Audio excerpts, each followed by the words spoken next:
ڕێز و سڵاو بۆیەوە بینەرانی خۆشەویستی تەلەڤیزیۆنی کۆمەڵە لەگەڵتانم بۆ پێشکەشکردنی گەشتی هەواڵەکانی ئەمڕۆ ڕۆژی یەکشەمە. سەرەتاش سەردێڕی چەند هەواڵێک. هێرشی ئەمریکا بۆ سەر سێ سایتی ئەتۆمی کۆماری ئیسلامی. راپۆرتێک لەسەر نۆیەمین ڕۆژی شەڕی ئێران و ئیسرائیل. بەڕێوەچوونی مەراسمی سیوێکی جۆزەردان لە یەکێک لە بنکەکانی کۆمەڵە. جێگیرکردنی موشەگاوێژەکانی سوپای پاسداران لە شارۆچکەی فەرامانی کرماشان.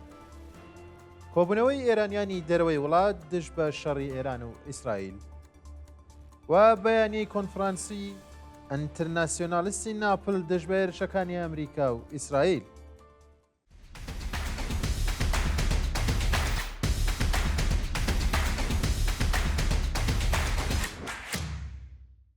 هێرشی ئەمریکا بۆ سەرسێ سایتی ئەتۆمی کۆماری ئیسلامی. سەر لە بەیانی یەکشەمەیەکی پوشپەڕی 1404 هەتاوی فڕۆکە شەڕکەرەکانی ئەمریکا هێرشیان کردە سەر سایتە ئەتۆمیەکانی فۆردۆ، نەتەنز و ئیسفەهان و دەنگی سێ تەقینەوەی بەهێز بیسراوە. دۆناڵد ترامپ پاش ئەنجامدانی هێرشەکە ڕایگەیاندووە سایتە ئەتۆمیەکانی ئێرانمان لەناو بردوو و فڕۆکەکانمان بە سەلامەت گەیشتنە شوێنی خۆیان. ئێستا نۆرەی کۆماری ئیسلامیە کە دەست لە شەڕ هەڵگرێت و ڕێگەی ئاشتی بگرێتە بەر. ئەگەر کۆماری ئیسلامی درێژە بە هێرشەکانی بدات، دووبارە هێرش دەکەینە سەریان.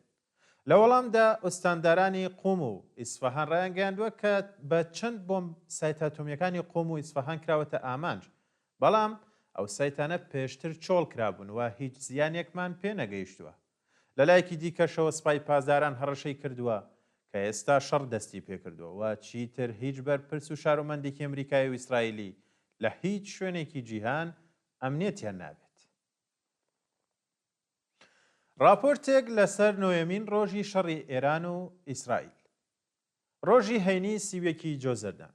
فڕۆکەکانی ئیسرائیل دەیان ئامانجی نزامیان لە چەند شاری ئێران کردە ئامانج و بەو هۆیەوە چەندین بەرپرسی نزامی و زانای ئەتۆمی کوژران. لە وەڵامدا کۆماری ئیسلامیش بە پەهباد و موشە گێرشیان کردە سەر ئیسرائیل و چەند ئامانجیان پێکاوە. بەپێی راپۆرتەکان فڕۆکەکانی ئیسرائیل بنکە موشەکی و کۆگای تەقەمەنی ئەرتەش و سوپای پاسدارانیان لە شارەکانی چاران، ئیسفەهان، شەهرود، بیتگەنە، تەورێز، مەشهەد، کاشان، مەهاباد، قشم، تەورێز، ئەهواز، ماهشەهر، بەندەرعەباس، ئیزە، ئەندیمشک، دێسفول، شیراز، کرماشان، قەسری شیرین، شابات، قوم، ئەردەبیل، کەرەج، شەهریار، ئیلام، خوڕم ئاوە و چەندین شاری دیکەش کردووەتە ئامانج و لە ئەنجامی و هێرشانەشدا چەندین بەرپرسی نزامی و زانای ئەتۆمیک ڕژێم کوژراون. لە وەڵامدا سوپای پاسداران وەرتەشی کۆماری ئیسلامی بە پەهباد و موشەگێرشیان کردووەتە سەر چەند شاری ئیسرائیل و چەند تەقینەوە ڕوویداوە، بەڵام زانیاریەک لە سەر زیانەکانی بڵاو نەکراونەتەوە. بەڕێوەچوونی مەراسمی سیوێکی جۆزەردان لە یەکێک لە بنکەکانی کۆمەڵە. ڕۆژی شەممە سیوێکی جۆزەردان مەراسمێکی شکۆدار بە بۆنەی ڕۆژی پێشمەرگەی کۆمەڵە لە یەکێک لە بنکەکانی کۆمەڵە ڕێکخراوی کوردستانی حزبی کۆمونیستی ئێران لە سلێمانی بەڕێوەچوو.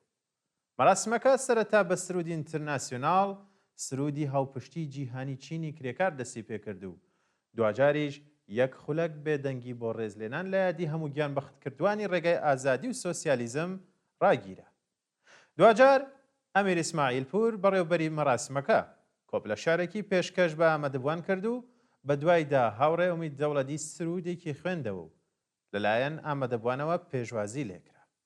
لە درێژەی مەراسمەکەدا هاوڕێ گوڵناز گوڵ محەممەدی ئەندامی کومیتەی ناوەندی حزبی کۆمونیستی ئێران پەیامی کومیتەی ناوەندی کۆمەڵەی بە بۆنەی سیوێکی جۆزەردان ڕۆژی پێشمەرگەی کۆمەڵە خوێندەوە و بە دوایەوەدا هاوڕێ ئومید دەوڵەتی سرودێکی دیکەی پێشکەش کرد.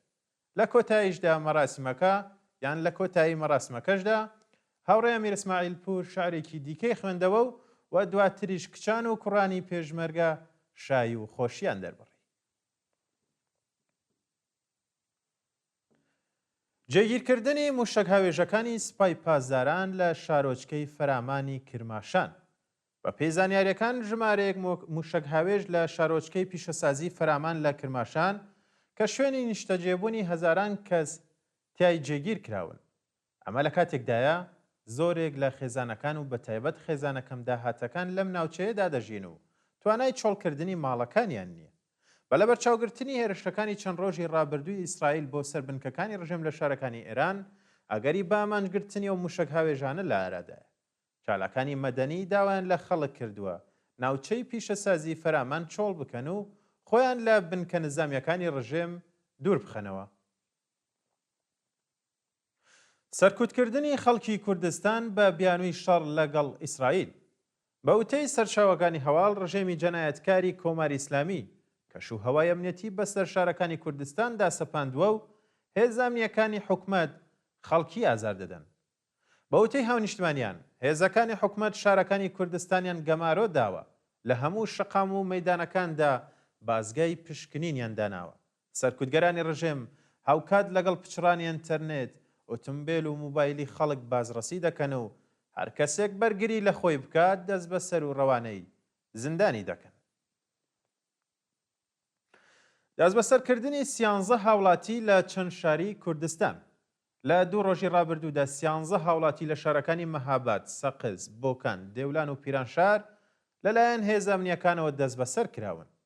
بەپێی راپۆرتەکان لە شاری سەقز هاوڵاتیەک بە ناوی زاهد حەجری تەمەن 47 ساڵ لە شاری مەهاباد 9 شارومەند بەناوەکانی ئەسعەد ڕەسوولزادە، نورەدین دوودکانل و میلان، ئومید ڕەش، کەیوان مامەگوڵی، پوریا نەسیری، مهران خدریپور، سروژ یوسفزادە، سۆران سەفەری، شاهۆ محەممەدی، هەروەها لە شاری دێولانیش محەممەد زەنکەرەمی تەمەن 7 ساڵ، لە بۆکان عەلی محەممەدی باوکی دادخوازی شەهریار محەممەدی و لە پیران شاریش ئاریان مەشایەخی لەلایەن هێز ئەمنیەکانەوە دەست بەسەر و هیچ زانیاریەکیش لەسەر چارەنووسیان لەبەردەستدانیە.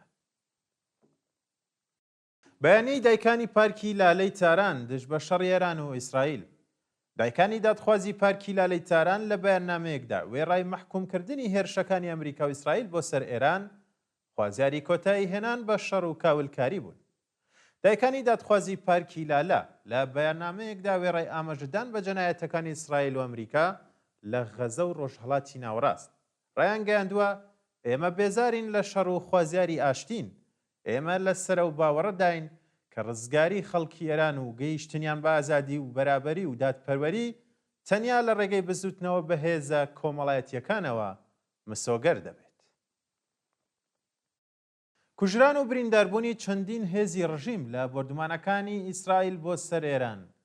ڕۆژی شەممە 31 جۆزەردان چەندین بەرپرسی باڵای سپا، ئەرتەش، حەشتی شەعبی، حیزبوڵڵای لوبنان و زانایانی ئەتۆمی لە هێرشەکانی ئیسرائیل بۆ سەر چەند شاری ئێران کوژران و بریندار بوون.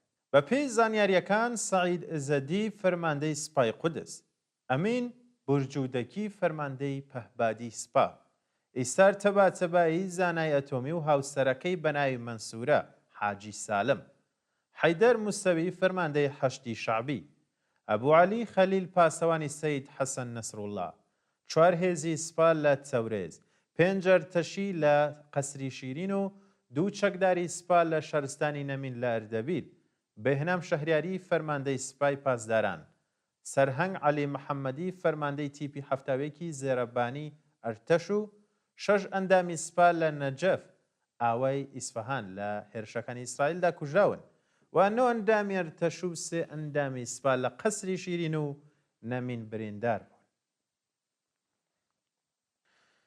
دەست بەسەرکردنی 45 هاوڵاتی لە چەند شاری ئێران. لە ڕۆژانی ڕابردوودا 45 شارومەندی ئێرانی لە چەند شاری وڵات لەلایەن هێزەکانی حکومەتەوە دەست بەسەر کراون.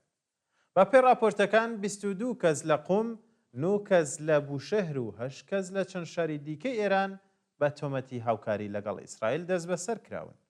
لە شارستانی سەرباز 2 کەس لەلایەن ئیداری ئیتلاعاتەوە ڕەفێنراون کە ناسناوی یەکێکیان بریتیە لە فەرزاد سەبووری، لە کودەهش چالاکێکی مەدەنی بەناوی ڕۆستەم باقری، لە تاران مەجید نادرخانی باوکی دادخوازی مەتین نادرخانی، لە شاری ڕاسک نەعیم کوهی و لە ئێران شار عەبدولحەمید هاشم زەهی لە هێرشی هێزەمنیەکان بۆ سەر ماڵەکانیان دەست بەسەر کراوە. لە هەواڵێکی دیکەشدا 3 ئەندامی خێزانی بەڕێوەبەرێکی تەلەڤیزیۆنی ئینتەرناشیۆناڵ لەلایەن هێزەکانی حکومەتەوە دەست بەسەر کراون و هەڕەشیان لێکراوە کە ئەگەر ڕۆڵەکەیان واز لە چالاکی نەهێنێت سزا دەدرێن. گواستنەوەی محەممەد ئەمین مەهدەوی شایستە بۆ بەندی تاکە کەسی. ڕۆژی شەمە سیوێکی جۆزەردان محەممەد ئەمین مەهدەوی شایستە بەندکراوی سیاسی ڕاگیراو لە زیندانی ئەڤین کە بە ئیعدام محکوم کراوە بۆ بەندی تاکە کەسی گوازرایەوە. محەممەد ئەمین مەهدەوی شایستە لە پاییزی ساڵی 1402 هەتاوی لەلایەن هێزە ئەمنیەکانەوە دەست بەسەر و دواتر لەلایەن دادگای ئینقلابی تاران بە سەرۆکایەتی قازی سەڵواتی بە تۆمەتەکانی بێڕێزی بە ئیسلام و ئەوکاری لەگەڵ ئیسرائیل بە ئیعدام محکوم کرا. ڕۆژی ڕابردووە و بەندکراوە سیاسیە لە ناکاودا بۆ بەندی تاکە کەسی ڕاگوێزراوە و ڕێکخراوەکانی مافی مرۆڤیش سەبارەت بە ئەگەری لە سێدارەدانی هۆشداریان بە کۆماری ئیسلامی داوە. لە هەواڵێکی دیکەدا گاردی ئەمنیەتی زیندانی قزل حەساری کەرەج کەشێکی پڕ لە ترس و دڵەڕاوکیان بەسەر بەندکراواندا زاڵ کردووە و بەندکراوانی سیاسی لە سەرەتایترین مافەکانیان بێبەش کراوە. کۆبوونەوەی ئێرانیانی دەرەوەی وڵات دژ بە شەڕی ئێران و ئیسرائیل. ڕۆژی شەممە سیوێکی جۆزەردان ئێرانیانی ئازادی خواز و لایەنگرانی فەڵەستین لە چەندین شاری ئەوروپا دژ بە شەڕی ئێران و ئیسرائیل خۆپیشاندانیان کرد و خوازیاری کۆتایی هێنان بەو شەڕە بوون. بە پێی دیمەنانەی لە تۆڕە کۆمەڵایەتیەکاندا بڵاو کراونەتەوە. دەیان هەزار کەس لە بەریتانیا، ئەڵمان، بەلژیک، سوید و هۆلاند دژ بە هێرشەکانی ئیسرائیل بۆ سەر ئێران و غەزە خۆپیشاندانیان کردووە و خوازیاری کۆتایی هێنان بە شەڕ، ئازادی بەندکراوانی سیاسی و ڕاگررتنی سزای سێدارە بوون. دوای نەواڵیشمان بەیانیەی کۆنفرانسی ئینتەرناسیۆنالیستی ناپل دژ بە هێرشەکانی ئەمریکا و ئیسرائیل. بەشداربوانی کۆنفرانسی ئینتەرناسیۆنالیستی ناپل لە ئیتالیا لە بەیاننامەی کاوبەشدا وێڕای شەرمەزارکردنی هێرشەکانی ئیسرائیل و ئەمریکا بۆ سەر ئێران و فەڵەستین خوازیاری کۆتایی هێنان بە شەڕ بوون. لە بەشێکی ئەو بەیاننامەیەدا هاتووە ڕژێمی جەنایەتکاری ئیسرائیل لە ڕۆژی 13 ژوئەن هێرشێکی بەرینی کردە سەر ئێران و ئەم شەڕە درێژەی جنایەتەکانی ئیسرائیل لە غەزە و کۆمەڵ کوشتکردنی خەڵکی ئێران و فەڵەستینە. ئەو شەڕە ڕاستەوخۆ کاریگەری لەسەر مەعیشەتی چینی هەژاری ئێران دادەنێت و زیانێکی زۆر بە حکومەت ناگەیەنێت. ڕزگاری خەڵکی ئێران و ڕۆژهەڵاتی ناوەڕاست و جیهان لە ڕێگەی هێرشەکانی ئەمریکا و ئیسرائیلی ئیمپرالیستیەوە مسۆگەر نابێت و کاریگەریەکانی ئەو شەڕە تەنیا بەرۆکی ئێران ناگرێت، بەڵکو دەبێتە هۆی هەڵگیرسانی شەڕێکی نێودەوڵەتی کە هەموو ناوچەکە دەگرێتەوە. ئێمە خوازیاری ڕاگررتنی دەستبەجەی هێرشەکانین و داوا لە هەموو کرێکارانی جیهان دەکەین دژ بە شەڕ و ژینۆسایدی خەڵکی ئێران و غەزە ڕابپەڕن. بەڵێ بینەرانی خۆشەویست گەشتی هەواڵەکانتان پێشکەش کرا کات و ساتێکی خۆش بۆ هەموو لایەن.